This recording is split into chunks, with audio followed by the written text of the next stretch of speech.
ఆ, అనుగ్రహించెను అంటే మంచిది. శిశువు అనుగ్రహించెను, కుమారుడు అనుగ్రహించబడ్డాడు, శిశువు కూడా ఏం చేయబడ్డాడు? దేవుడు శిశువును అనుగ్రహించినాడు.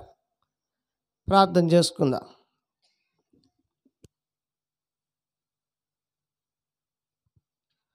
ప్రియమైన తండ్రి, ఈ సమయంలో మరి సహోదరుడు రాజేష్ బ్రదర్ను బట్టి మీకు స్తోత్రాలు. నామకార్థమైన క్రైస్తవ జీవితంలో నుండి దైవ సేవకుల యొక్క ప్రార్థనలు, వారి ప్రోత్సాహం, అలాగనే ఇంట్లో తల్లి గారి ప్రార్థనలు, ప్రోత్సాహం, నాయన మొదటగా నీ ఏర్పాటు, నీ కనికరం, నీ దయా, నీ వాత్సల్యత ద్వారా నాయన గొప్ప రక్షణ అనుగ్రహించినారు. అంత మాత్రమే కాదు, నీ ఏర్పాట్లో ఉంచి మంచి జాబ్ ఇచ్చినారు. తెలియక కొన్ని పొరపాట్ల ద్వారా మీకు దూరమైనప్పటికీ తిరిగి మరలా నీ ఆత్మ ద్వారా సమకూర్చుకుంటూ వచ్చినారు. ఎంతో భయంకరమైన అపాయం నుండి, కీడు నుండి కాపాడుతూ వచ్చినారు. ఈరోజు ఈ గ్రామంలో నాయన తన సాక్ష్యాన్ని చెప్పడానికి మీరు ఇచ్చిన అవకాశం కొరకు వందనాలు. తనను, తన కుటుంబాన్ని, ఇచ్చిన బిడ్డను నాయన రోమా 8:28 ప్రకారం మేలు కొరకే సమస్తం కుటుంబానికి జరిగించండి. సమయంలో తండ్రి, యెషయా గ్రంథం 9వ అధ్యాయం 6వ వచనంలో రాయబడినటువంటి శిశువును గురించి నాయన నీ వాక్యం ధ్యానించిన ఉంటుండగా సమయాన్ని ఎంతో అనుకూలంగా ఉంచండి నాయన. కావలసిన మాటలు దయచేయండి. మైక్ శబ్దం ద్వారా కూడా వాక్యం వింటున్న ప్రజలకు మేలు చేయండి. నన్ను కూడా మీ రక్తంలో కడగమని, శుద్ధీకరించమని, నా నోట మీ మాటలు ఉంచమని కీర్తన 32:8, యెహోషువ 1:9, నిర్గమ 4:12 జ్ఞాపకం చేసుకోమని క్రీస్తు నామములో ప్రార్థించి వేడుకుంటున్నాము తండ్రి. ఆమేన్.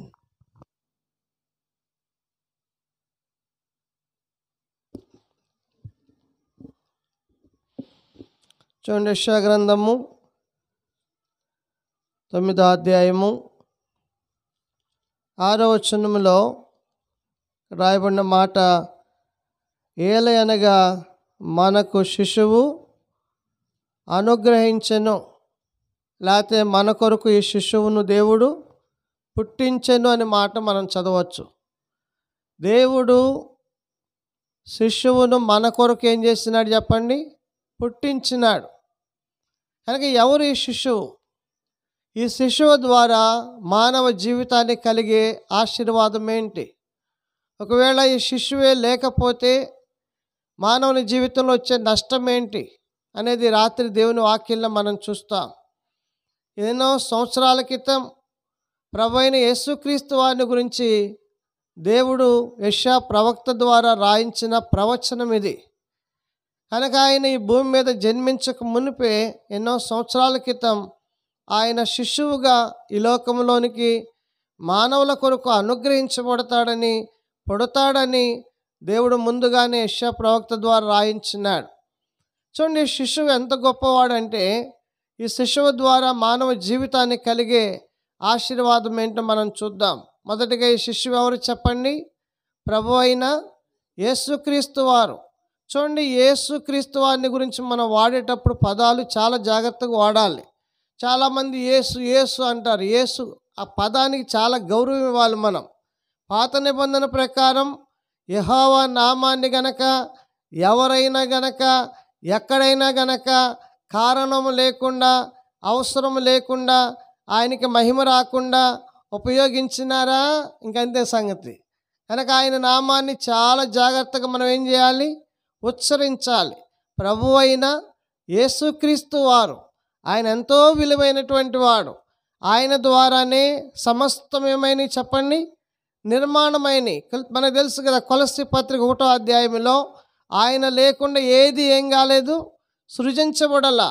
కానీ ఆ దేవుడే మానవుల కొరకు ఈ భూమి మీదకి శిశువుగా వచ్చినాడు, శరీరధారిగా వచ్చినాడు. చూడండి, యోహాను సువార్త 1వ అధ్యాయము 14వ వచనంలో మనం చూస్తే అక్కడ ఏం రాయబడిందంటే, చూడండి, యోహాను సువార్త 1వ అధ్యాయం 14వ వచనం చదవండి ఎవరైనా. చూడండి, ఆ వాక్యము శరీరధారి అయి కృపా సత్య సంపూర్ణుడుగా మన మధ్య నివసించెను. తండ్రి వలన కలిగిన అద్వితీయ కుమారుని మహిమ వలె మనం ఆయన మహిమను చూడండి. మన మధ్య ఎవరు? ఆ వాక్యము శరీరధారి అయి వాక్యమై ఉన్న దేవుడు, కుమారుడైన దేవుడు శిశువుగా దారిగా ఈ లోకానికి ఆయన అనుగ్రహించబడుతూ వచ్చినాడు. చూడండి, యేసుక్రీస్తు ప్రభువారి ద్వారా, ఈ శిశువు ద్వారా లోకానికి కలిగిన గొప్ప ఆశీర్వాదం ఏంటి? ఈ రాత్రి కొన్ని విషయాలు మనం చూద్దాం. మొదటి విషయం అందరం కలిసి చూద్దాం. లూకాసు వార్త 2వ అధ్యాయానికి రండి. లూకాసు వార్త 2వ అధ్యాయము చూడండి 8వ వచనం. లూకాసు వార్త 2వ అధ్యాయము 8వ వచనం చదవండి, అందరం కలిసి చూద్దాం. 8వ వచనం. ఆ దేశంలో కొందరు గొర్రెల కాపర్లు పొలములో ఉండి రాత్రి వేళ తమ మందను కాచుకొనుచుండగా ప్రభు దూత వారి యొద్దకు వచ్చి నిలిచి ప్రభు మహిమ వారి చుట్టూ ప్రకాశించెను. వారు మిక్కిలి భయపడిరి.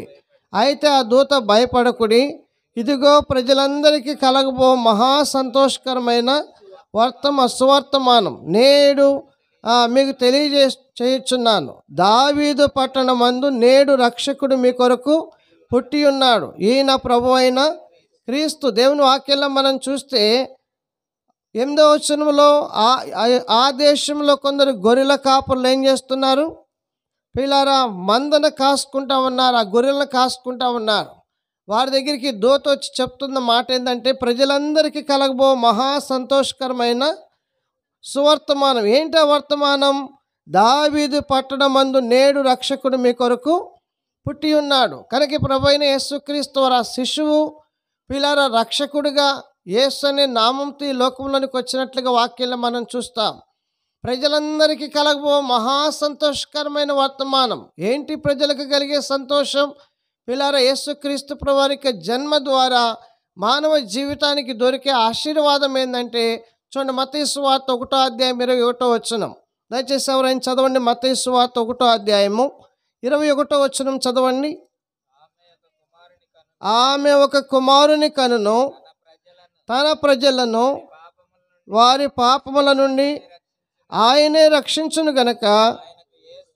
కాబట్టి పిల్లారా, ఎవరు? యేసుక్రీస్తు ప్రభువారు తన ప్రజలను వారి పాపముల నుండి ఆయనే ఏం చేయను?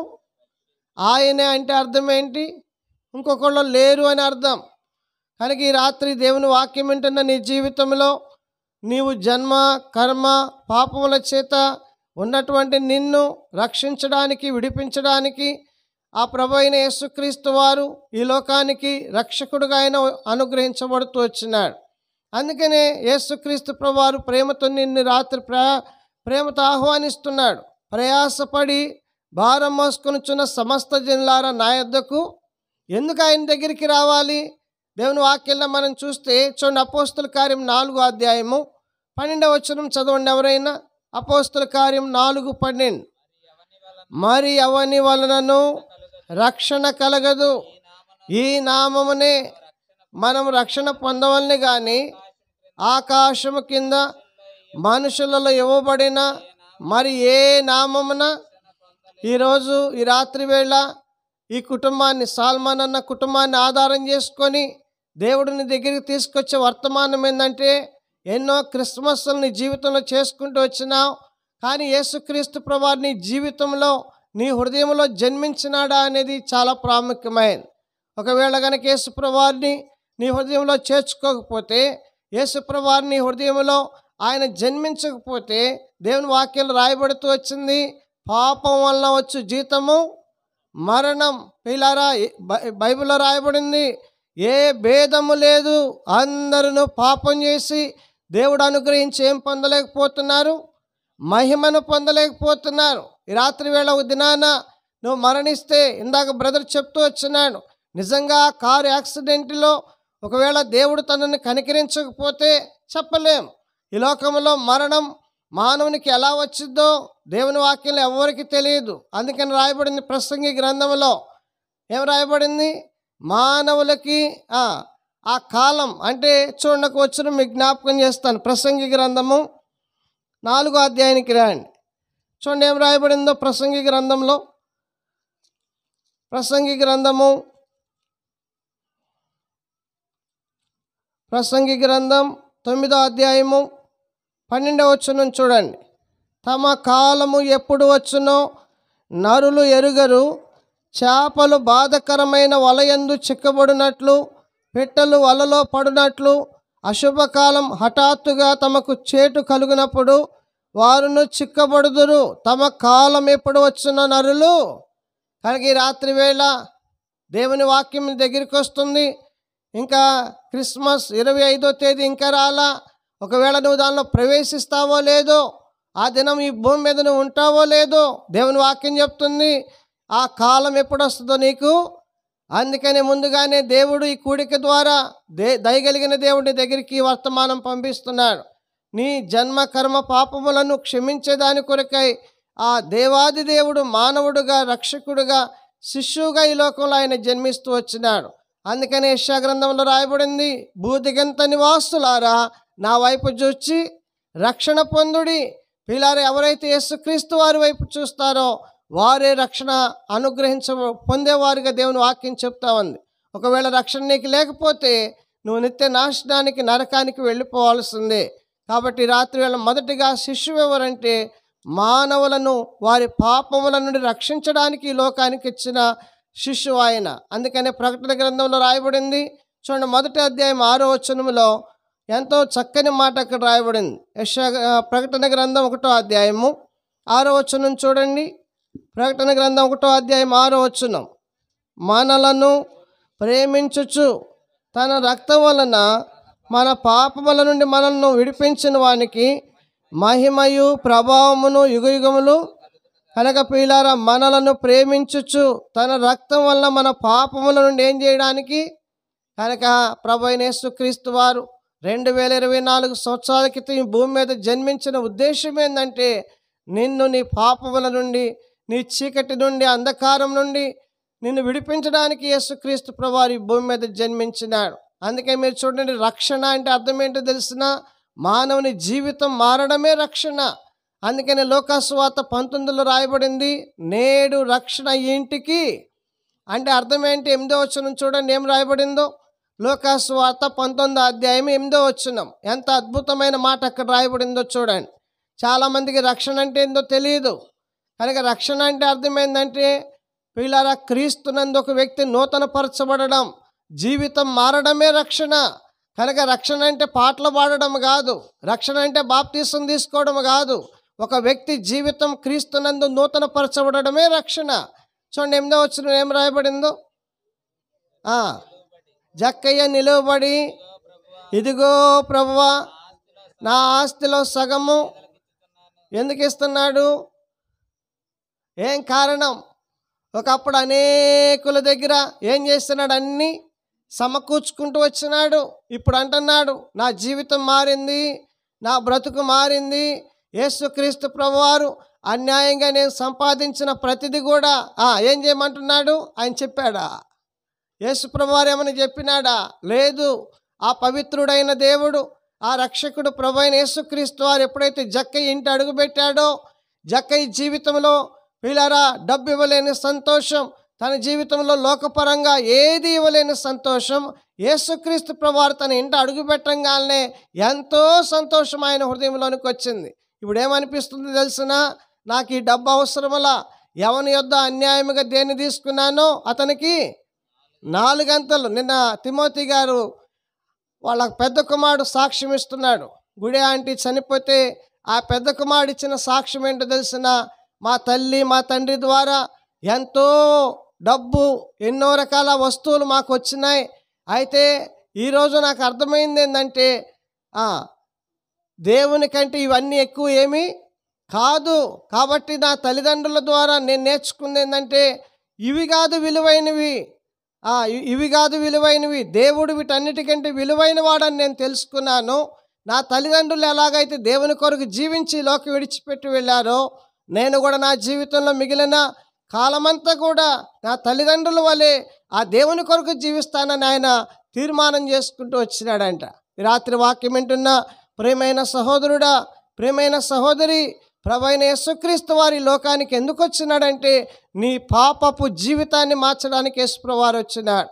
కాబట్టి రాత్రి ఆ ప్రభు అయిన యేసుక్రీస్తు వారిని నువ్వు నీ హృదయంలో చేర్చుకుంటే తప్ప ఈ లోకంలో దేని ద్వారా కూడా నీ జీవితం, నీక పద్ధతులు, నీకున్నటువంటి ఆ చెడు స్వభావం మారడానికి అవకాశం లేదు. కాబట్టి రాత్రి ఆ శిష్యువు ఎవరంటే నీ హృదయాన్ని శుద్ధి చేయడానికి, నీ పాపాలను పరిహారం చేయడానికి, నీకు నూతన జీవితాన్ని ఇవ్వడానికి ఈ లోకానికి వచ్చిన శిష్యువే ప్రభువైన యేసుక్రీస్తు వారు. అందుకని రాయబడింది, ఎవడైనను క్రీస్తు నందున్న యెడల వాడు నూతన సృష్టి, పాతవేమైపోతాయి. కనుక దేవుడు అద్భుతంగా నీ జీవితంలో మార్పు తీసుకొని వస్తాడు. కనుక సినిమాల, సిగరెట్ల, ప్రేకాట, త్రాగుడ, కనుక జూదమ ఏదైతే నీ జీవితాన్ని పట్టి పీడిస్తుందో అలాంటి చెడు, ప్రతి విధమైన చెడు నుండి విడిపించగలిగిన శక్తి కలిగినటువంటి వాడు ప్రభువైన యేసుక్రీస్తు వారు. కాబట్టి రాత్రి ఆ శిష్యువుని నీ హృదయంలో అంగీకరిస్తే చాలు. బైబిల్ చెప్తుంది, యోహాను సువార్త 1వ అధ్యాయము 12వ వచనం చూడండి. ఎవరైతే ఈ శిష్యువుని అంగీకరిస్తారో, ఎందరైతే ఆ శిష్యువుని అంగీకరిస్తారో వారందరూ దేవుని కుమారులుగాను దేవుని కుమార్తెలుగా వాళ్ళు చేయబడుతున్నారనేది దేవుని వాక్యం చెప్తున్న సత్యం. ఈ రాత్రి వేళ నీ వాక్యం వింటున్నావు, నువ్వు దేవుని కుమారుడివేనా? నువ్వు దేవుని కుమార్తెగా చేయబడ్డావా? లేకపోతే ఈ రాత్రి ఒక చిన్న ప్రార్థన చేసుకో. నువ్వు చిన్న ప్రార్థన చేసుకో. ఎన్నో క్రిస్మస్లు నీ జీవితంలోకి వచ్చినాయి, పోయినాయి. కాబట్టి ఈ రాత్రి దేవుడు ఒక అవకాశాన్ని నీకు ఇస్తున్నాడు. ఈ క్రిస్మస్ సందర్భముగా ఏర్పాటు చేయబడిన ఈ కూడిక ద్వారా దేవుడు నిన్ను తన కుమారుడుగా, కుమార్తెగా చేసుకోవాలని కోరుతున్నాడు. నువ్వేం చేయాల్సిన అవసరం లేదు. ఉన్న స్థలంలోనే యేసు ప్రభువా, నేను పాపిని, నేను ఒక అన్నీ తెలిసినటువంటి పాపిని, కనుక ఎన్నో విధాలుగా క్రైస్తవ పాటలు పాడినాను, దేవుని వాక్యాన్ని చదువుతూ వచ్చినాను, కానీ ప్రభువా నా హృదయంలో నీకు చోటు ఇవ్వలేదు. ఈ రాత్రి ప్రభువా నా హృదయంలోనికి రా, నన్ను నీ కుమారుడిగా అంగీకరించు, నన్ను నీ కుమార్తెగా అంగీకరించు అని ఒక చిన్న ప్రార్థన నువ్వు చేస్తే చాలు. 1999వ సంవత్సరం డిసెంబర్ 31 రాత్రి 12 గంటల సమయంలో చెప్తున్న నేను కూడా యేసు ప్రభువుని ఒక చిన్న మాట అడిగినాను. చిన్న వయసులోనే పిల్లారా, చిన్న వయసులోనే నా జీవితంలో దేవుడు నన్ను దర్శిస్తూ వచ్చినాడు. ఆ రాత్రి నన్ను ప్రభు అడిగిన మాట, ఓ యవనస్తుడా, ఈ రాత్రి చనిపోతే నువ్వు ఎక్కడికి వెళతావు? 18 సంవత్సరాల వయసులో దేవుడు నా హృదయాన్ని దర్శిస్తూ వచ్చినాడు. అప్పటికే 3 పెట్టెలు సిగరెట్లు, త్రాగుడు, పేకాట, ఎన్నో చెడు వ్యసనాలతో ఉన్న నా జీవితాన్ని ప్రభు దర్శిస్తూ వచ్చినాడు. నా కులం మార్చుకోవాలా, నా మతం మార్చుకోవాలా, నా వస్త్రాలు మార్చుకోవాలా, యేసు ప్రభువు నా హృదయాన్ని మారుస్తూ వచ్చినాడు. ఈ రాత్రి కావాలా ఈ శిష్యువు నీకు కూడా? కనుక ఈ శిష్యువు ఎందుకు జన్మించినాడో తెలుసునా నీకు? నిన్ను నీ పాపముల నుండి విడిపించడానికి ఈ శిష్యువు జన్మించినాడు. కాబట్టి ఈ రాత్రి ఆ శిష్యువుని నువ్వు కనుక ఒక చిన్న ప్రార్థన చేసుకుంటే చాలు, అద్భుతంగా దేవుడు నీకు రక్షణ అనుగ్రహిస్తాడు. ప్రజలందరికీ కలగబో మహా సంతోషకరమైన వర్తమానం. ఏంటో వర్తమానం? నేడు రక్షకుడు మీ కొరకు. పిల్లారా, ఈ రాత్రి ఆయన నీ కొరకే జన్మించినాడు. నిన్నే నీ దగ్గరికే ఈ వర్తమానాన్ని తీసుకుని వస్తున్నాడు. చేర్చుకుంటావా శిష్యుని హృదయంలో? చేర్చుకోకపోతే నీకు నరకం తప్పదు. చేర్చుకోకపోతే నీ పాపాల నుండి నీకు విడుదల కలగదు. ఒక నిశ్చయముగా భయంకరమైనటువంటి స్థలానికి యేసు ప్రభు నందే మానవునికి ఏముందంట చూడండి. యోహాను రాసిన మొదటి పత్రిక 5వ అధ్యాయానికి రండి. యోహాను రాసిన మొదటి పత్రిక 5వ అధ్యాయంలో యేసుక్రీస్తు నందు ఏముంది మానవునికి అంటే, చూడండి, అందరం కలిసి చదువుకుందాం. యోహాను రాసిన మొదటి పత్రిక 5వ అధ్యాయము 11వ వచనం చూడండి. ఆ సాక్ష్యమేమనగా దేవుడు మనకు నిత్య జీవం దయచేయును. ఈ జీవము ఆయన కుమారుని అందున్నది. చూడండి, దేవుని కుమారుని అంగీకరించువాడు జీవము గలవాడు, దేవుని కుమారుని అంగీకరింపనివాడు జీవము లేనివాడే. ఎవరైతే యేసుక్రీస్తు ప్రభువుని ఈ శిష్యువుని అంగీకరించలో వారికి ఏమి లేదు చెప్పండి? పరలోక రాజ్యము లేదు. నువ్వెంత గొప్పవాడవైనా కానీ గాక. నేను నెల్లూరు జిల్లాలో సేవ చేస్తున్నప్పుడు ఒక పాస్టర్ గారు నా దగ్గరికి వచ్చినారు. వస్తే నేను అన్నాను, ఎప్పుడు మీరు తిరిగి జన్మించినారండి, ఎప్పుడు మీరు రక్షణ పొందినారంటే, రక్షణ అంటే ఏందన్నాడు. రక్షణ అంటే ఏందన్నాడు. అంటే రక్షణ ఏంటో కూడా తెలియకుండా ఏం చేస్తున్నాడు చెప్పండి. అందుకని యోహాను సువార్త 3వ అధ్యాయంలో నికోదేముతో యేసు ప్రభువు అన్న మాట ఏంటి? ఒకడు క్రొత్తగా జన్మిస్తేనే కానీ వాడు దేవుని రాజ్యాన్ని చూడలేడు అని చెప్పినాడు.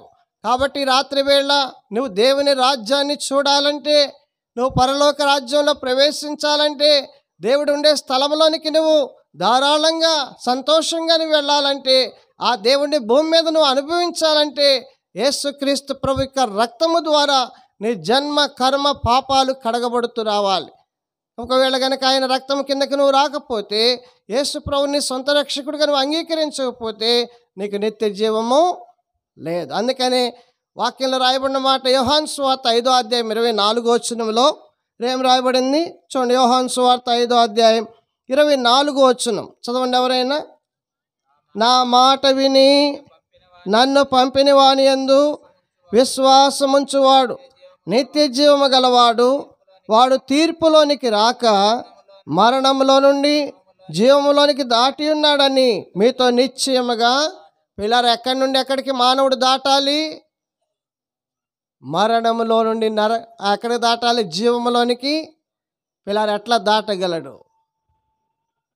అందుకని యోహాను సువార్త 3వ అధ్యాయంలో రాయబడింది, యాకోబు కలగన్నప్పుడు యాకోబు యొక్క కలలో భూమి మీద నుండి ఆకాశానికి ఏమేయబడింది?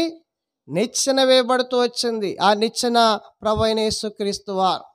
ఒకవేళ గనక ఆ నిచ్చెన లేకపోతే మానవుడు మరణంలో ఉండి జీవంలోనికి ఏం చేయలేడు? దాటలేడు. రాత్రి వేళ యేసుక్రీస్తు ద్వారా ఈ శిశువు వచ్చిన ఉద్దేశం ఏంటంటే, నువ్వేదో క్రిస్మస్ చేసుకోవాలి, మంచి బట్టలు కట్టుకోవాలి, లేకపోతే బాగా మంచి తలంటుకోవాలి, బాగా వంటలు చేసుకోవాలి, దీని కొరకు కాదు. కనుక మన హృదయాన్ని ఆయనకి ఇవ్వడానికి, మన హృదయంలో ఆయనకి స్థలం ఇవ్వడానికి ఆయన ఈ లోకానికి వచ్చినాడు. అందుకే అంటాడు, నా కుమారుడు అనే హృదయంలో నాకు చోటిస్తావా? పిల్లారు యేసుప్రభు వారికి శిష్యులు ఆయన అడిగినారు, అయ్యా నువ్వు ఎక్కడ నివాసం చేస్తున్నావు చెప్పంటే ఆయన అన్నాడు, నక్కలకు బొరీలు ఉన్నాయి, ఆకాశ పక్షులకు గూళ్ళు ఉన్నాయి, మనుష్య కుమారుడు తలవాల్చుటకైనను ఎందుకు లేదు? ఎందుకు లేదు అంటే చూడండి, రోమా పత్రిక ఒక వచనం మీకు చూపిస్తాను. రోమిలికి రాసిన పత్రిక 1వ అధ్యాయంలో చూడండి, మానవుడు ఎంత కఠినమైన వాడైపోయినాడంటే, తనను పుట్టించిన దేవునికి హృదయంలో చోటు ఇవ్వకుండా హృదయాన్ని కఠినం చేసుకునేవాడుగా ఉన్నాడు. రోమా పత్రిక చూడండి 1వ అధ్యాయము అందరం కలిసి చదువుకుందాం. 28వ వచనం చదవండి. మరియు వారు తమ మనస్సులో దేవునికి చోటు ఇయ్యనొల్లకపోయారు గనక చెయ్యరాని కార్యములు చేయుటకు దేవుడు భ్రష్ట మనసుకు వారిని. కనుక వారి మనస్సులో దేవునికి ఏం చేయలేదు? ఆయన తమ స్వకీయుల యొద్దకు వెళ్ళినాడంట, కానీ వాళ్ళు ఆయనకి తమ హృదయంలో. రాత్రి దేవుని యొక్క వాక్యం నీ దగ్గరికి వస్తుంది. ప్రియమైన సహోదరుడా, నీ హృదయంలో ప్రభు ఉన్నాడా? నీ హృదయం యేసు ప్రభు యొక్క రక్తం చేత శుద్ధి చేయబడిందా? నువ్వు దేవుని కుమారుడుగా కుమార్తెగా చేయబడ్డావా? ఈ లోకంలో ఎప్పుడు కన్ను మూస్తాం మనకు తెలియదు. ఆ శిశువు ఎవరంటే ఈ లోకానికి రక్షకుడిగా దేవుడు అనుగ్రహించిన వరం. కనుక ఆ వరాన్ని నువ్వు కనుక స్వీకరిస్తే నువ్వు ధన్యుడు అవుతావు, నీకు పరలోక రాజ్యం దొరుకుతుంది. రెండవదిగా ఈ శిశువు ఎవరు? రాని లూకాసు వార్త అందరినీ కలిసి చదువుకుందాం. లూకాసు వార్త 1వ అధ్యాయము 27వ వచనానికి రాండి. లూకాసు వార్త 1వ అధ్యాయం 27వ వచనం చదవండి. దావీదు వంశస్థుడైన యోసేపును ఒక పురుషునికి ప్రదానం చేయబడిన కన్యక యొద్దకు దేవుని చేత పంపబడిను. ఆ కన్యక పేరు మరియా. ఆ దూత లోపలికి వచ్చి ఆమెను చూచి, దయాప్రాప్తురాల, నీకు శుభం, ప్రభువు నీకు తోడై ఉన్నాడని చెప్పాను. కొంచెం కిందకు వస్తే మనము చూడండి, ఇంకొక మాట అక్కడ చూడండి, ఒక మాట 35వ వచనానికి రాండి. చూడండి, దూత ఆ పరిశుద్ధాత్మని మీదకి వచ్చును, సర్వోన్నతుని శక్తి నిన్ను కమ్ముకొనును, గనుక పుట్టబోవు శిశువు పరిశుద్ధుడై దేవుని కుమారుడు అనబడును. పిల్లార రెండవగా ఈ శిశువు ఎవరంటే పరిశుద్ధుడై దేవుని కుమారుడు అనబడును. ఎవరి శిశువు? పరిశుద్ధుడు. మొదటిగా శిశువు రక్షకుడు, రెండవదిగా శిశువు ఎవరు? పరిశుద్ధుడు. దేవుని వాక్యంలో మనం చూస్తాం, ఆయన పరిశుద్ధుడని లోకంలో ఎంతమంది ఆయన గురించి సాక్ష్యం ఇస్తూ వచ్చినారో. మానవులే కాదు, దెయ్యాలు కూడా సాక్ష్యం ఇచ్చినాయి. దాంట్లోకి వచ్చిన మార్క్సు వార్త చూడండి, అందరం కలిసి చదువుకుందాం. 1వ అధ్యాయం 24వ వచనానికి రండి. మార్క్సు వార్త 1వ అధ్యాయము 24వ వచనం మనం చూస్తే రండి, అందరం కలిసి చదువుదాము. వాడు నజరేయుడగు యేసు, మాతో నీకేమి, మమ్మల్ని నశింపజేయటకు వచ్చితివా? నువ్వెవడవో నాకు తెలియను, నువ్వు దేవుని పరిశుద్ధుడు అని కేకలు వేసెను. ఎవరంటుంది మాట? పిల్లారా, దెయ్యాలంటున్నాయి నువ్వు దేవుని పరిశుద్ధుడు అని మాకు తెలుసు. పిల్లారా, ఈ శిశువు ఎవరు అంటే పరిశుద్ధుడు ఆయన. పిల్లారా, ఎంత పరిశుద్ధుడంటే ఆయన పరిశుద్ధతలో నుండి మానవునికి ఎంత ఆశీర్వాదం అంటే, రండి లోకాసు వార్త 1వ అధ్యాయము 49వ వచనానికి రండి. లోకాసు వార్త 1వ అధ్యాయం 49వ వచనం చదవండి అందరూ.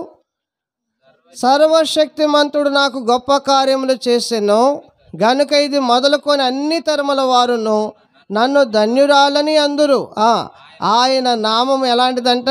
పరిశుద్ధము. కనుక ఆయన పరిశుద్ధుడు, ఆయన నామము పరిశుద్ధమైనదే. అయితే మనకేంటి లాభం? మనకి లాభం? మనకి ఏదైనా దేంట్లో అయినా ఏముండాలి? మానవుడు ఎంత స్వార్థపరుడంటే దేవుడు ఎంత నిస్వార్థపరుడో మానవుడు అంత స్వార్థపరుడు. కనుక మనం దేంట్లోనైనా ఏం ఎత్తుక్కుంటాం చెప్పండి? కొంచెమైనా లాభం ఉండాలి. లేకపోతే చెప్పండి, ఇప్పుడు టైం విషయంలో మనకి పెద్దగా లాభం దొరకలే ఇవాళ. చెప్పండి ఎందుకు? అనుకున్నది ఒకటి, అయింది ఒకటి. కానీ పిల్లరా, మనము స్వార్థపరులం, కానీ దేవుడు ఆయన స్వార్థపరుడు కాదు. ఆయన నామం ఎంత పరిశుద్ధమైందంటే ఒక వచనం ప్రభు చెప్పాడు. చూడండి, యోహాను సువార్త 14వ అధ్యాయానికి రండి. చూడండి ఏమన్నాడు చూడండి ప్రభు అంటే, యోహాను సువార్త 14వ అధ్యాయము 14వ వచనం చదవండి అందరం కలిసి. నా నామమున మీరు నన్ను ఏమి అడిగినను నేను చేతును. ఆ పరిశుద్ధమైన నామము ఎలాంటిదంటే, ఆ నామములో మానవుడు ఈ భూమి మీద ఎవరైనా సరే అడిగితే ఏం చేస్తాడు ఆయన? ఇంకొంచెం ముందుకు రండి, 16వ అధ్యాయము యోహాను సువార్త 16వ అధ్యాయము చూడండి. 16వ అధ్యాయంలో ఒక మాట మనం చూద్దాం. 23వ వచనం చదవండి ఎవరైనా.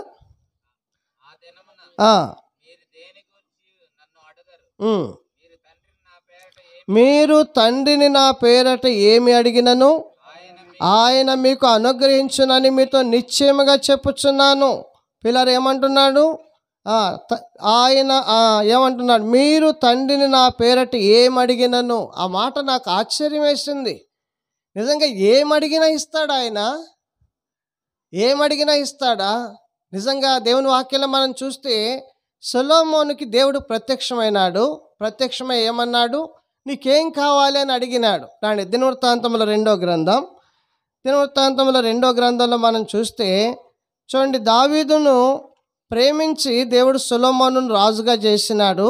ఆయన రాజుగా చేయబడిన తర్వాత దేవుడు ఆయన దగ్గరికి వచ్చి అన్నాడు. 2వ దినవృత్తాంతముల గ్రంథం 1వ అధ్యాయానికి రండి. చూడండి అందరం కలిసి చదువుకుందాం. దినవృత్తాంతముల 2వ గ్రంథము 1వ అధ్యాయము అందరం కలిసి 7వ వచనం. ఆ రాత్రి యందు దేవుడు సొలొమోనుకు ప్రత్యక్షమై, నేను నీకు ఏమి ఇయ్యగోరుదునో దాన్ని అడుగుమని సెలవిగా, సొలొమోను దేవునితో ఇలాగూ మనవి చేశాను, నీవు నా తండ్రి అయిన దావీదు ఎడల బహుకృప చూపి అతని స్థానమందు నన్ను రాజుగా నియమించున్నావు గనక, దేవా యెహోవా, నీవు నా తండ్రి అయిన దావీదునకు చేసిన వాగ్దానమును స్థిరపరచుము. నేలధూళి అంత విస్తారమైన జనుల మీద నీవు నన్ను రాజుగా నియమించి ఉన్నావు. ఈ నీ గొప్ప జనమునకు న్యాయం తీర్చ శక్తి గలవాడెవడు? నేను ఈ జనుల మధ్య ఉండి కార్యములను చక్కబెట్టినట్లు తగిన జ్ఞానమును తెలివి నాకు. పిల్లారా, ఏమడిగినాడు ఆయన? ఎట్లా ఉన్నారంట ప్రజలు? నేల ధూళి అంత విస్తారంగా ఉన్న లక్షల మంది ఇశ్రాయేలు ప్రజలకు చక్కని పరిపాలన అందించాలి, న్యాయం చేయాలని సొలొమోను దేవుణ్ణి అడిగింది. అయ్యా నాకు ఆ జ్ఞానాన్ని దయచేయమని అడిగితే దేవుడు ఏం చేస్తున్నాడంట? దాన్ని అందరం కలిసి 11వ వచనం చదువుదాం. అందుకు దేవుడు సొలొమోనుతో ఇలాగ సెలవిచ్చాను, నీవు ఈ ప్రకారం యోచించుకొని ఐశ్వర్యమునైనను సొమ్మునైనను ఘనతనైనను నీ శత్రుల ప్రాణమునైనను దీర్ఘాయువునైనను అడగక, నేను నిన్ను వారి మీద రాజుగా నియమించిన నా జనులకు న్యాయం తీర్చుటకు తగిన జ్ఞానము తెలివి కనుక నువ్వు ఏదేదో అడుగుతావని నేను అనుకున్నాను. కనుక నువ్వు ఏదేదో అడగల. నా నామమున నువ్వు ఏమడిగినావంటే, ఏదైతే నాకు ఇష్టమో నా ప్రజల ఎడల నేను కలిగి ఉన్న ఆలోచనలు ఏంటంటే, వారికి న్యాయం చేసే నాయకుడు కావాలి, వారికి మంచి నేర్పించే నాయకుడు కావాలి, వారి గురించి ఆలోచించే నాయకుడు కావాలని నేను అనుకున్నాను. నిజంగా ప్రజల మీద నిజంగా నువ్వు ఎంత మంచి మనసు కలిగి, బైబిల్లో రాయబడింది రాజుల మాట గ్రంథం 3వ అధ్యాయం 10వ వచనంలో అక్కడ చాలా స్పష్టంగా రాయబడింది. సొలొమోను ఏమడిగాడంటే, రండి రాజుల మాట గ్రంథం 3వ అధ్యాయం చూడండి, ఏమడిగాడో చూడండి. 10వ వచనం చదవండి ఎవరైనా. రాజుల మాట గ్రంథం 3వ అధ్యాయము 10వ వచనం. సొలొమోను చేసిన ఈ మనవి ప్రభు నాకు అనుకూలమైన గనక, ఏమడిగాడు ఇప్పుడు చెప్పండి? ఆయన నామమున, పరిశుద్ధమైన నామమున, నా నామమున మీరు తండ్రిని ఏమడిగినను అది ఆయన మీకు, నిజంగా సొలొమోను అడిగిన దానికంటే ఎన్నో రెట్లు దేవుడు అధికంగా ఇస్తూ వచ్చినాడు. ఈ రాత్రి వేళ ఈ శిశువు ఎవరో తెలిసిన, ఆయన నామమున మానవుడి భూమి మీద ఏది అడిగినను తండ్రి అది ఆయనకి. అందుకని ఫిలిప్పీ పత్రికలో రాయబడింది, ఈ శిశువు నామం ఎంత గొప్పదంటే అన్ని నామముల కంటే దేవుడు ఎక్కడ పెట్టాడు? పై నామమున పెట్టినాడు. కాబట్టి ఈ నామమున ఈ రాత్రి వేళ ప్రియమైన సహోదరుడా సహోదరి, ఎన్ని కష్టాల గుండా వెళుతున్నావో, ఎన్ని బాధల గుండా వెళుతున్నావో, ఎన్ని ఇబ్బందులు గుండా వెళుతున్నావో, ఎన్ని అప్పుల గుండా వెళుతున్నావో, నీ జీవితంలో మానసికంగా ఎంత కృంగిపోయినావో, నిద్రలు లేని రోజులు ఎన్నున్నాయో, ఆకలితో ఉన్న దినాలు ఎన్నున్నాయో, ఈ రాత్రి వేళ నువ్వు ఉన్న స్థలంలో ఎక్కడైనా సరే, నువ్వు వెళ్ళే పరిస్థితి ఏదైనా సరే, ఒక్కసారి ఆయన నామాన్ని స్మరించి చూడు చాలు. యేసుక్రీస్తు వారి పరిశుద్ధమైన నామాన్ని స్మరించి చూడు, అద్భుతంగా దేవుడు నీకు సహాయం చేస్తాడు. నా నామమున తండ్రిని మీరు ఏమడిగినను అది ఆయన మీకు. నిజంగా సొలొమోను అడిగింది జ్ఞానమే, కానీ దేవుడు ఎన్ని ఇచ్చినాడంటే, రండి అక్కడ కొన్ని వచనాలు మీకు చూపించి రండి. దినవృత్తాంతముల 2వ గ్రంథం 1వ అధ్యాయం 12వ వచనం చూడండి, చదవండి. ప్రతి ఒక్కళ్ళు బైబిల్ తీయండి. ఒకవేళ ఈ రాత్రి యేసుప్రభు వస్తే రేపు ఉండదు మనకి ధ్యానం. మళ్ళా 2వ దినవృత్తాంతాలు 1:12. కాబట్టి జ్ఞానమును తెలివియు నీకు ఇయ్యబడును, నీకన్నా ముందుగా ఉన్న రాజులకైనను నీ తరువాత వచ్చు రాజులకైనను కలుగని ఐశ్వర్యమును సొమ్మును ఘనతను నీకు ఇచ్చదనని చెప్పాను పిమ్మట సొలొమోను. చాలు. ఇక మనం చూస్తే అంతకు ముందు కానీ తర్వాత కానీ ఉన్న రాజులకైనా కలగని ఐశ్వర్యం, ఘనత, పిల్లారా దేవుడు అద్భుతంగా సొలొమోనుకు దేవుడు అనుగ్రహిస్తూ వచ్చినాడు. ఈ రాత్రి వేళ వాక్యం వింటున్న నీ జీవితంలో కూడా ఈ శిశువు నామం ఎంత గొప్పదో నువ్వు చూడు. ఈ నామం నీ ప్రతి అవసరం ఏం చేయబడిద్ది? తీర్చబడిద్ది. అందుకని అన్నాడు మత్తయి సువార్త 7వ అధ్యాయంలో ఏమన్నాడు తెలిసిన? అడుగుడి మీకు ఇవ్వబడును, వెదకుడి దొరుకును అంటూ కిందేమన్నాడు తెలిసిన? మీరు చెడ్డవారయ్యండి మీ పిల్లలకి ఏమి ఇవ్వాలనుకుంటున్నారు? మంచి ఇవ్వాలనుకుంటున్నారు కదా. నేనేమి ఇస్తానంటాడు? రండి మత్తయి సువార్త 7వ అధ్యాయము కింద వచనం చూడండి, 9వ వచనం చదవండి ఎవరైనా. మీరు చెడ్డవారయ్యండి మీ పిల్లలకు మంచి ఇవులను ఎరిగి ఉండగా పరలోకమందున్న మీ తండ్రి తన్ను అడుగువారికి అంతకంటే ఎంతో నిశ్చయముగా మంచి ఇవులను కనుక నీకు మంచి ఇవ్వాలని ప్రభు ఆశిస్తున్నాడు. ఈ రాత్రి వేళ నీకు మంచివి కావాలా? దేవుడిచ్చేవి కావాలా? దేవుని ద్వారా నీ ప్రతి అవసరం తీర్చబడాలని ఆశ నీకుందా? అయితే ఈ శిశువు ఎవరంటే పరిశుద్ధమైన నామం కలిగిన వాడు. ఆయన నామమున తండ్రి నువ్వు ఏది అడిగినను ఆయన నీకు అది అనుగ్రహిస్తాడనేది ఈ రాత్రి నువ్వు తెలుసుకో. నువ్వెవరి దగ్గరికి వెళ్ళాల్సిన అవసరం లేదు, ఎవరిని నువ్వు బతిమలాడుకోవాల్సిన అవసరం లేదు. ఆ నామమున నువ్వు తండ్రిని అడిగితే తప్పకుండా ఆయన నీకు అది అనుగ్రహిస్తాడనేది రాత్రి వాక్యం మనకు చూపిస్తా ఉంది. మొదటిగా ఈ శిశువు ఎవరంటే ప్రజలందరికీ రక్షణను అనుగ్రహించే శిశువు. రెండవదిగా శిశువు ఎవరు? పిల్లారా పరిశుద్ధమైన నామమున నీకు ఏది కావాలన్న ఈ భూమి మీద అనుగ్రహించేటువంటి శిశువు. మూడవదిగా చూడండి మత్తయి సువార్త చూడండి. మత్తయి సువార్త 2వ అధ్యాయానికి రండి, 8వ వచనం అందరం కలిసి చదువుకుందాం. మత్తయి సువార్త 2వ అధ్యాయం 8వ వచనం చూడండి. మీరు వెళ్ళి ఆ శిశువు విషయమై జాగ్రత్తగా విచారించి తెలుసుకొనగానే నేను వచ్చి ఆయనను ఏం చేస్తాను? పూజిస్తానని చెప్పాడు. ఇప్పుడు 10, 11 వచనాలు చూడండి. వారు ఆ నక్షత్రమును చూచి అత్యానందభరితులై ఇంట్లోనికి వచ్చి తల్లి అయిన మరియను ఆ శిశువును చూచి సాగిలపడి ఆయనను ఏం చేసినారు? ఎవరండి శిశువు? ఎంత అద్భుతమైన విషయమో తెలిసిన 2 సంవత్సరాలు తూర్పు దేశపు జ్ఞానులు వెతుక్కుంటూ వెళ్ళింది ఎవరిని? ఒక చిన్న శిశువుని. ఎందుకో తెలిసిన? ఆ శిశువు ఎవరు అంటే ఆయన పూజార్హుడు. ఆయన ఒక్కడే ఆరాధనలకు యోగ్యమైనటువంటి వాడు.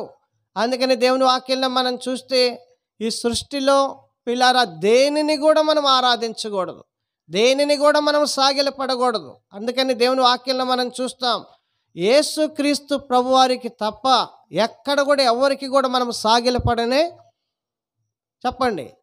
దేవుని వాక్యంలో ఏం రాయబడింది తెలిసిన?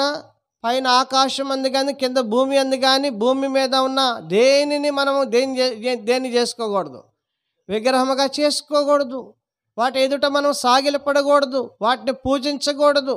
కాబట్టి మూడవదిగా ఈ శిష్యువు ఎవరంటే పిల్లారా ఆయన పూజకు ఆరాధనలకు యోగ్యమైనటువంటి వాడు. కనుక ఈ దినాన దేవుని వాక్యాన్ని దగ్గరికి వస్తుంది. క్రిస్మస్ 25వ తేదీ ఆయన పుట్టిన దినం కాదు నువ్వు ఆరాధించాల్సింది. పిల్లారా దినాన జన్మించిన క్రీస్తును నువ్వు ఆరాధించాలి, యేసు ప్రభుని నువ్వు ఆరాధించాలి, ఆ శిశువును నువ్వు ఆరాధించాలి. ఏం చేస్తున్నారు వాళ్ళు? లోపలికి వచ్చి తల్లిని శిశువును చూసినారు కానీ తల్లిని ఆరాధించారా? లేదు, తల్లిని ఆరాధించలా. కనుక యేసు ప్రభుని వాళ్ళు ఆరాధించినారు. ఎట్లా ఆరాధించినారు? బంగారమును, సాంబ్రాణిని, బోళం. ఏం చూపిస్తున్నాయి ఈ 3? ఒకటి యేసు ప్రభువారి దైవత్వాన్ని చూపిస్తుంది, ఆయన దేవుడు అనే దానికి బంగారం రుజువు. రెండవదిగా మనం చూసినట్లయితే బోళం ఏం చూపిస్తుంది? ఆయన యొక్క పునరుద్ధానాన్ని చూపిస్తూ ఉంది. పిల్లారా మనం ఇంకా అక్కడ మనం చూస్తాం బంగారము, సాంబ్రాణి, బోళం. కనుక బోళం అనేది చేదు, అది శ్రమలను చూపిస్తూ ఉంది.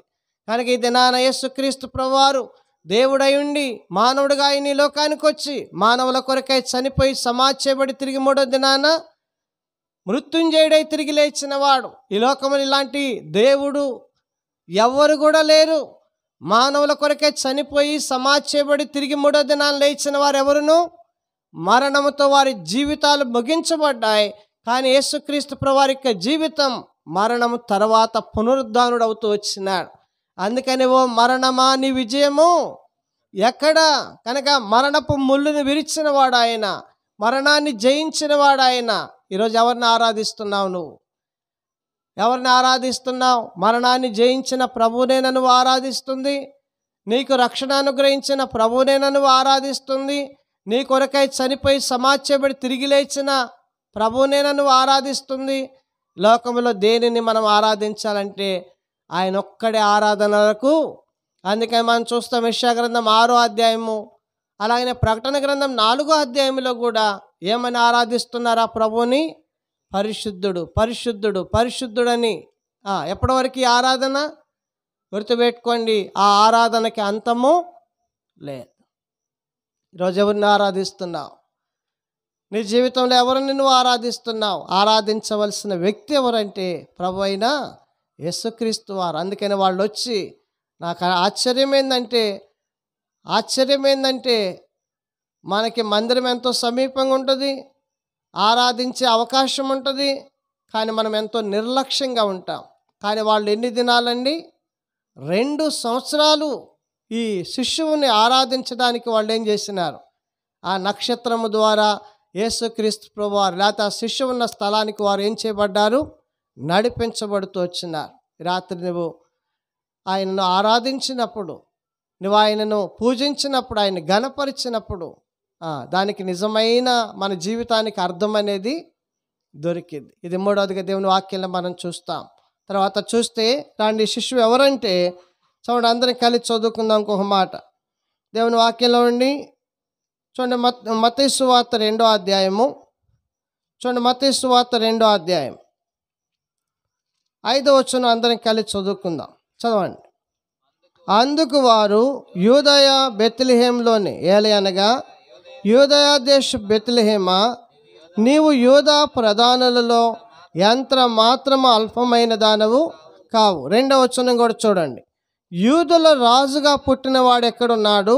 తూర్పు దిక్కున మేము ఆయన నక్షత్రము చూచి యూదుల రాజుగా పుట్టినవాడు ఎక్కడున్నాడు?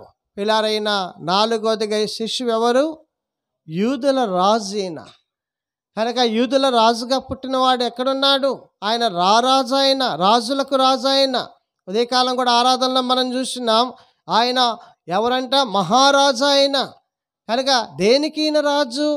బైబిల్లో రాయబడుతూ వచ్చింది, హెబ్రీ పత్రిక 7వ అధ్యాయం మొదటి 2 వచనాల్లో, మొదట ఆయన నీతికి రాజనియు, రెండవదిగా ఆయన సమాధానపు రాజు. ఆయన ఈ భూమి మీద మానవులకు శాంతిని, సమాధానాన్ని అనుగ్రహించడానికి వచ్చినటువంటి రాజు ఆయన.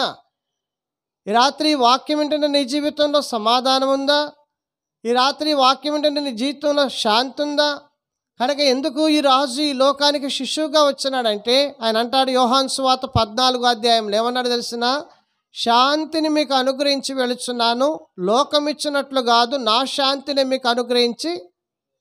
ఈ రాత్రి వేళ ఆ శిశువు ఎందుకు వచ్చినాడంటే, నీకు పరలోకపు శాంతిని ఇవ్వడానికి వచ్చినాడు, సమాధానం ఇవ్వడానికి వచ్చినాడు. నిజంగా దేవుని వాక్యంలో రోమపత్రిక 3లో రాయబడింది, శాంతి మార్గము వారు. కొన్ని కుటుంబాలు ఎలా ఉన్నాయో తెలుసిన? నరకంలాగా ఉన్నాయి. కనుక ఎంతో కలవరంతో ఉన్నాయి. నిజంగా యేసుప్రభువు వారు చనిపోయిన తర్వాత శిష్యులు కూడా ఎట్లా ఉన్నారు తెలిసిన? నేను కొంచెం నేను చూపిస్తాను. యోహాను సువార్తలో మనం చూస్తే చూడండి, శిష్యులు ఎలాంటి పరిస్థితి గుండా వెళుతున్నారంటే, అందరం కలిసి చదువుకుందాం. యోహాను సువార్తకి రాయండి. యోహాను సువార్త 20వ అధ్యాయము చూడండి 19వ వచనం. యోహాను సువార్త 20వ అధ్యాయం 19వ వచనం చూడండి, అందరం కలిసి చదువుదాం.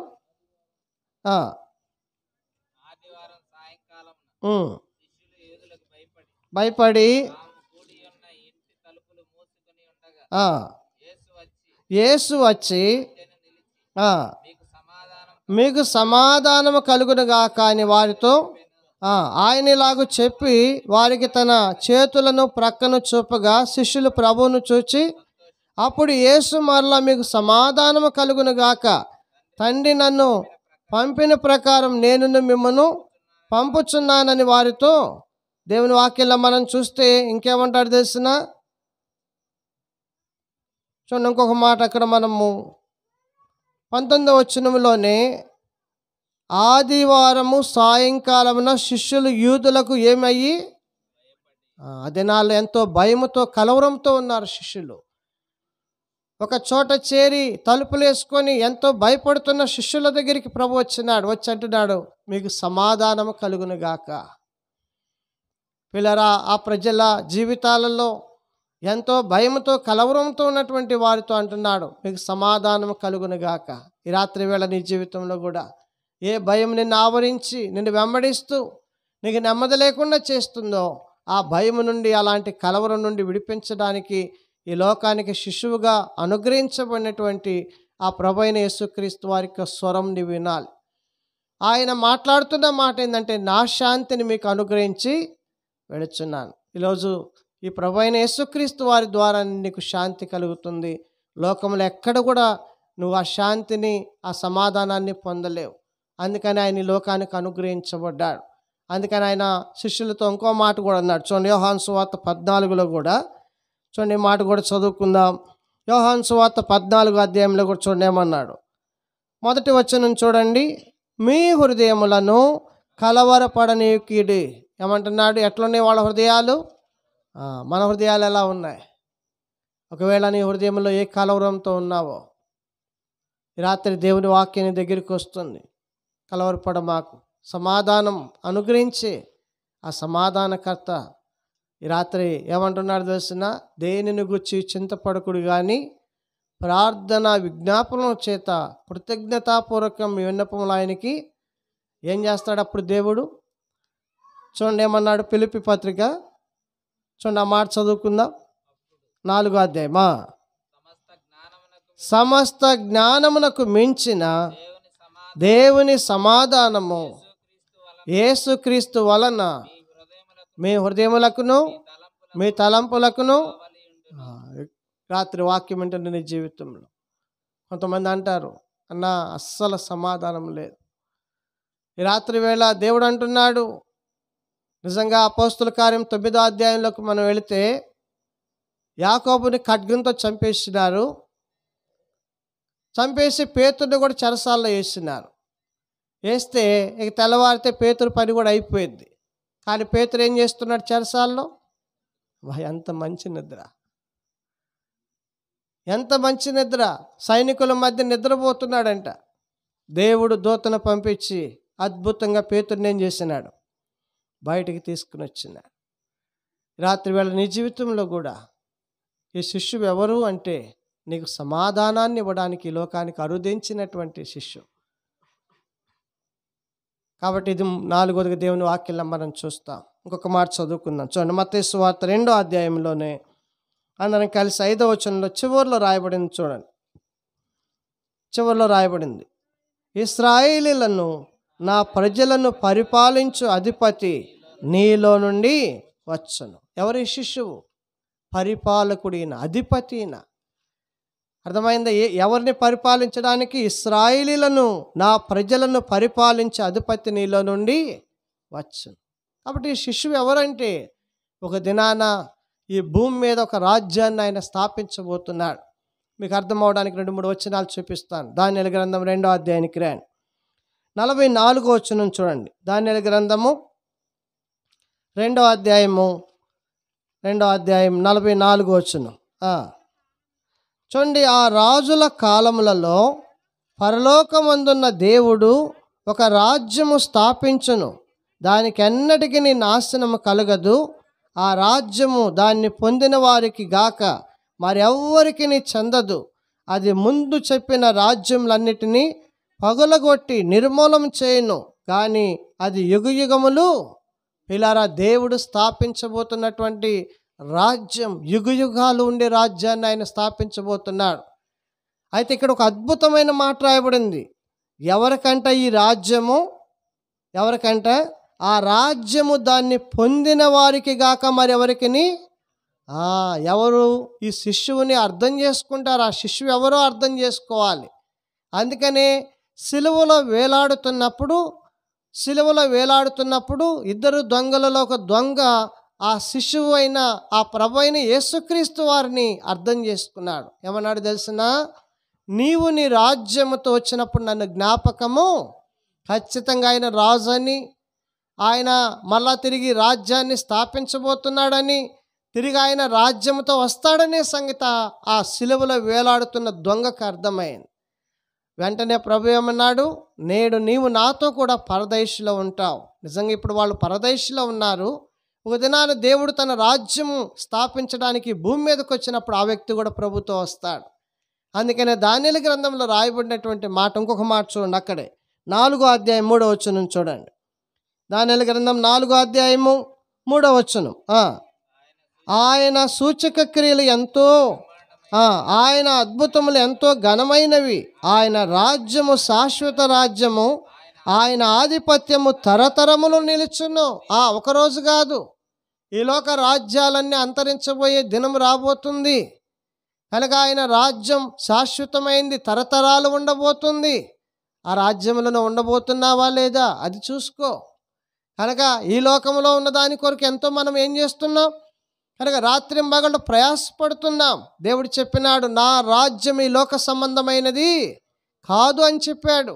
ఆయన స్థాపించబోతున్న రాజ్యం నీతితో కూడింది, పవిత్రతతో కూడింది, సమాధానంతో కూడింది. అక్కడ అన్యాయమైన, అక్రమమైన కనుక ఎలాంటి పాపం లేనటువంటి రాజ్యాన్ని ప్రభు స్థాపించబోతున్నాడు. ఆ రాజ్యంలోనే ఉంటావా? ఆ రాజ్యంలోనే ఉంటావా? నువ్వు ఉండబోతున్నావా? అది శాశ్వతమైన రాజ్యం, అంతము లేని రాజ్యం, దానికి ఏమి లేదు ఇక నాశనము లేని రాజ్యం. ఈ శిష్యువు ఎవరంటే పరిపాలకుడుగా, అధిపతిగా, ఏలికగా రాబోతున్నటువంటి రాజు ఆయన. ఈ రాత్రి వేళ ఆ శిష్యువుని చాలామంది ఏం చేస్తున్నారు? శిష్యువుగానే చూస్తున్నారు. శిష్యువుగా చూడొద్దు ఆయన్ని. ఇప్పుడు మనం ఆయన్ని ఎట్లా చూడాలి? పరిపాలకుడుగా, ఏలికగా మనం ఆయన్ని చూడాలి. ఆయన అధిపతిగా రాబోతున్నాడు. అర్థమైందా?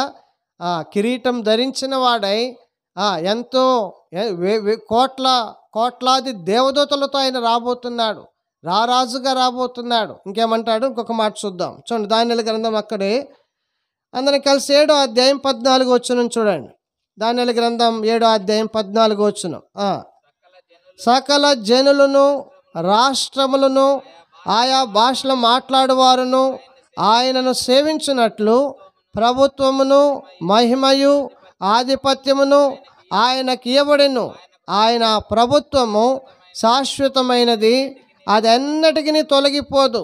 ఆయన రాజ్యం ఎన్నడను. ఈ లోకంలో ఒక 5 సంవత్సరాలు ఉండే రాజ్యాన్ని మానవుడు ఏం చేస్తున్నాడు? నాకు కూడా ఏమన్నా ఇస్తావా? ఎన్ని సంవత్సరాలు? కేవలం కొన్ని సంవత్సరాలు, కొంతకాలమే. కానీ ఇక్కడ రాయబడిన మాట ఏంటంటే, సకల జనులు, రాష్ట్రములు, ఆయా భాషలు మాట్లాడువారును ఆయనను సేవించినట్లు ప్రభుత్వమును, మహిమయు, ఆధిపత్యమును ఆయనకి ఇయ్యబడును. ఆయన ప్రభుత్వం ఎలాంటిది? ప్రపంచం మొత్తాన్ని ఒకే ఒక్క రాజు పరిపాలించబోతున్నాడు. ఆయనే ప్రభు అయిన యేసుక్రీస్తు వారు. ఏమైందో తెలిసిన, ఈ 1000 సంవత్సరాల పరిపాలన అయిపోయిన తర్వాత దేవుడు నూతన సృష్టిని, అంటే నూతన ఆకాశాన్ని, నూతన భూమిని ఆయన సృష్టించబోతున్నాడు. 7 సంవత్సరాల మధ్య ఆకాశంలో విందు జరిగిద్ది. తర్వాత ఆయన భూమి మీదకి వస్తాడు. 1000 సంవత్సరాలు ఆయన పరిపాలన చేస్తాడు. తర్వాత ఏమవుతుందంటే, ఈ మొదటి ఆకాశం, మొదటి భూమి గతించిపోతాయి. నూతన ఆకాశం, నూతన భూమి ఆయన సృష్టించబోతున్నాడు. తర్వాత ఇంకేమైంది? ఇంకా రాయబడలా. యుగ యుగాలు ఆ రాజుతో మనం ఉండబోతున్నాం. ఎవరి శిశువు? రాజు, ఆయన అధిపతి, పరిపాలకుడు. కానీ ఈరోజు క్రిస్మస్ ఆ పండుగను బట్టి, లేదంటే నువ్వు ధరించుకున్న వస్త్రాలను బట్టి, లేకపోతే నీ తినే ఆహారాన్ని బట్టి కాదు నువ్వు సంతోషించాల్సింది. ఒక దినాన ఆ శిశువు స్థాపించబోతున్న రాజ్యాన్ని బట్టి నువ్వు సంతోషించాలి. ఆ రాజ్యంలో నువ్వు ఉంటావా లేదా అనేది ఒకసారి నువ్వు చూసుకోవాలి. కాబట్టి దేవుని యొక్క వాక్యంలో ఈ రాత్రి వేళ ప్రేమ కలిగిన దేవుడు, ఒక్కసారి ఆలోచన చేయండి. ఆ రాజ్యాన్ని మనం పోగొట్టుకుంటే ఎలా ఉంటుంది? ఆ రాజ్యంలో మనం ప్రవేశించకపోతే ఎలా ఉంటుందో ఒకసారి ఆలోచించే. అందుకని దేవుడు ఈ మాటలని దగ్గరికి తీసుకుని వస్తున్నాడు. గుర్తుపెట్టుకోండి, బైబిల్ గ్రంథంలో 10 మంది కన్యకలు ఆయన్ని ఎదుర్కోవడానికి బయలుదేరారు. 5 మాత్రమే ఆయనను ఎదుర్కోగలిగినారు. మిగిలిన 5 ఏమైపోయినారు? విడవబడుతూ వచ్చినారు. ఏం కారణం అంటే, వారి జీవితంలో సరైన సిద్ధపాటు లేదు.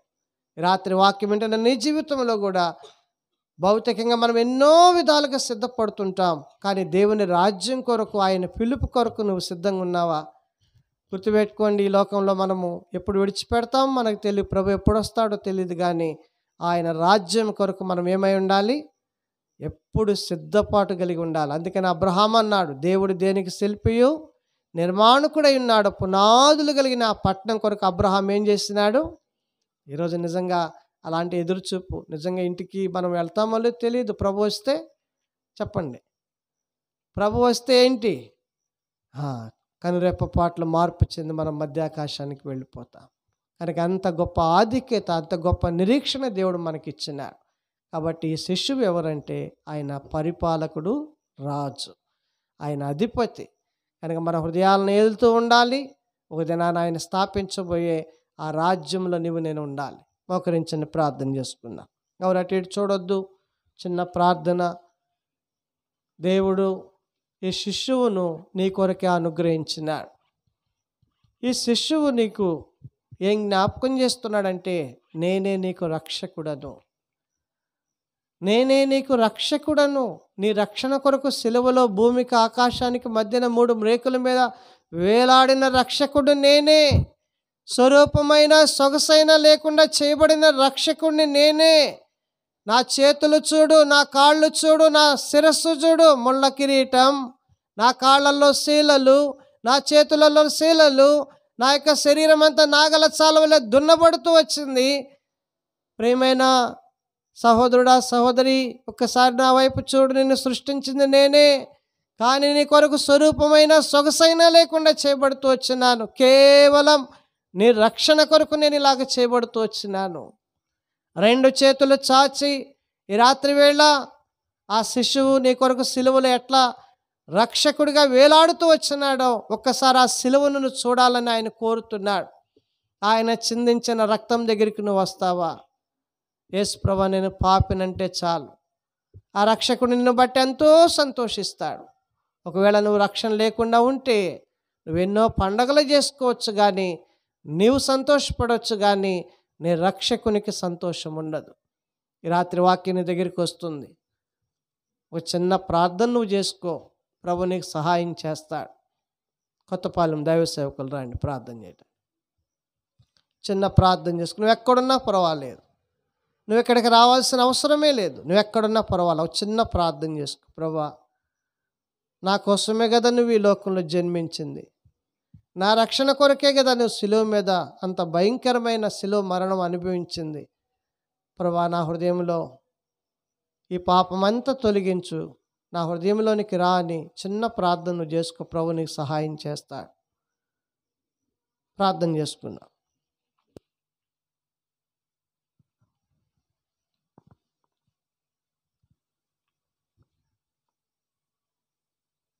ప్రార్థన. ప్రేమల తండ్రి, మీకు వందనములు, స్తోత్రములు నాయన. ఈ సాయంకాలం ఇక్కడ ఏర్పాటు చేసిన కూడికను బట్టి ఎంతో వందనాలు చెల్లిస్తూ ఉన్నాం. విత్తబడిన వాక్యమును సువార్తను ఇక్కడ ఫలింపచేయు తండ్రి. యెషయా 9:6 బట్టి మీకు ఎంతో వందనాలు, స్తోత్రాలు తండ్రి. సర్వోన్నతమైన దేవుడు నాయన, శరీరధారిగా కృపాసు సంపూర్ణుడికి లోకానికి వచ్చిన దేవుడివి, స్తోత్రాలు తండ్రి. సృష్టించి ఘనపరుస్తున్నావు నాయన.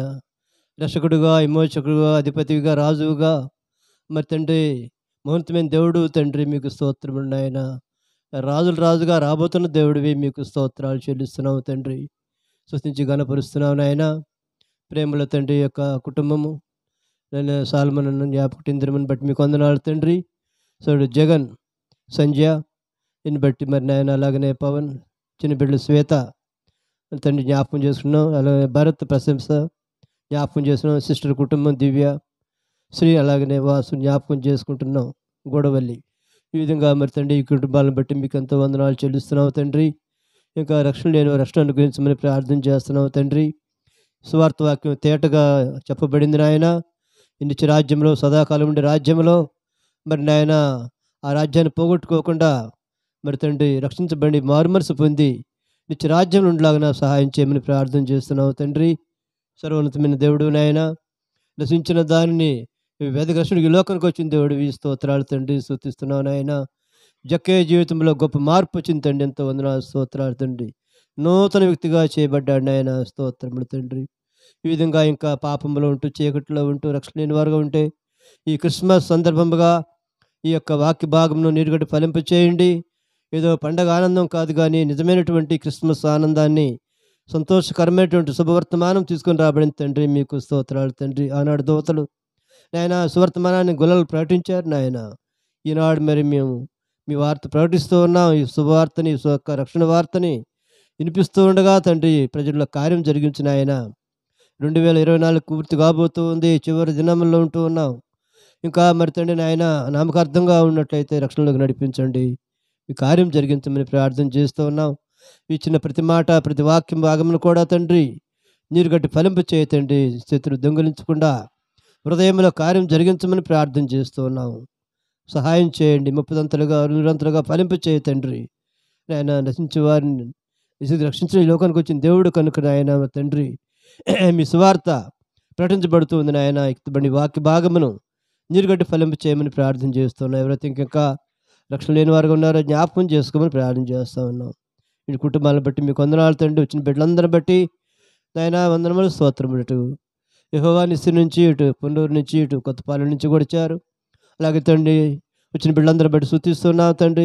జాసులను బట్టి మీకు వందనాలు. ఈ వాక్య భాగమును, సువార్తను బహుగా నీకు ఫలింప చేయమని ప్రార్థన చేస్తూ ఉన్నాం. నీ రాజ్యం నాయన నిత్యమైన రాజ్యము, సదాకాలం ఉండే రాజ్యము, అది ఎవరికి చెందిద్దో వారు మాత్రమే అందులో ఉండగలరు తండ్రి. అవును నాయన, కాలం సంపూర్ణమైనది, దేవుని రాజ్యం సమీపించి ఉన్నది, మారు మనసు పొందమని మీరు సెలవిస్తున్నారు తండ్రి. ఆ విధంగా మీ నిత్య రాజ్యంలో సదాకాలం ఉండేలాగా ఈ సువార్త ప్రకటించబడుతుంది నాయన. ఫలింప చేయమని ప్రార్థన చేస్తూ ఉన్నాం నాయన. నరకం నుంచి తప్పించబడి నిత్య నరకం నుంచి నాయన, రెండో మరణం నుంచి తప్పించబడి అందరూ కూడా మీ రాజ్యం ఉండాలని మీ చిత్తము నాయన. అందరూ మారు పొందాలని మీ చిత్తము తండ్రి. ఈ సువార్త వాక్య భాగాన్ని బహుగా ఫలింపు చేయ తండ్రి. కుటుంబాన్ని దీవించిన ఆయన సహాయం చేయమని ఘనత, మహిమ, ప్రభావం మీకు చెల్లించుకుంటూ మిగిలిన సమయం కూడా మీకు అప్పచెప్పుకుంటూ స్తుతిస్తూ యేసయ్య నామములో ప్రార్థించి వేడుకుంటున్నాం తండ్రి, ఆమెన్. మన తండ్రి అయిన దేవుని ప్రేమ, యేసుక్రీస్తు వారి యొక్క అపారమైన కృప, పరిశుద్ధాత్మ యొక్క ఆదరణ, సహాయము, సమాధానము మనందరికీ చేరి వచ్చిన మనకుని సకల పరిశుద్ధులకును, విశేషంగా ఈ కుటుంబానికి అందరికి కూడా మీరు ఆఖడి వరకు కూడా తోడై ఉండును గాక. ఆమెన్.